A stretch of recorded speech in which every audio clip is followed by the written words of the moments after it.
బాలా టీవీకు స్వాగతం. బాలాజీ నగర్లోని market line Hanuman temple సమీపంలో నివాసం ఉంటున్న శ్రీకటి నరసింహ సుమలత దంపతులకు ఇద్దరు కుమారులున్నారు.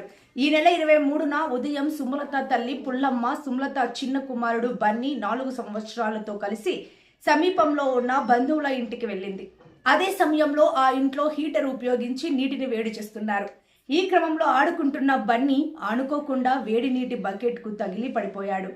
అప్పటికే నీరు బాగా మరిగిపోతుండటంతో ఈ వేడి నీళ్లు మీద పడి తీవ్రంగా గాయాలయ్యాయి. వెంటనే స్థానిక ఆసుపత్రిలో ప్రథమ చికిత్స అందించారు.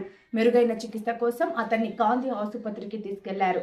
చికిత్స పొందుతున్న బన్నీ మృతి చెందినట్లు ఈరోజు డ్యూటీ వైద్యులు ధృవీకరించారు.